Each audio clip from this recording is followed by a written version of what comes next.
Now let's prove by using the sine double angle formula. So we need to show that the sine of 2 cos inverse x is equal to 2x into under root 1 minus x squared. Seems a bit complicated, but it's pretty simple. So let's denote this cosine inverse of x as alpha. So clearly x is equal to cosine of alpha, and alpha will obviously lie between 0 and pi, right? Because that's the rule of the cosine inverse and the cosine functions. So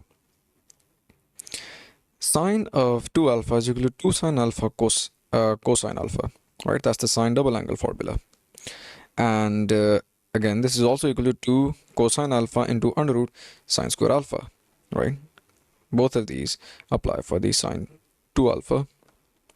And again, the third one is 2 cosine alpha into under root 1 minus cosine square alpha, when you replace the sine square alpha with 1 minus cosine square alpha by another trigonometric identity.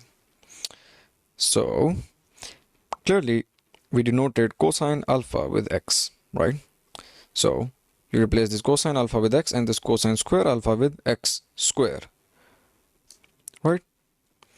And now sine of 2 alpha is equal to sine of 2 into cosine inverse of x, right? Because cosine inverse of x was equal to alpha.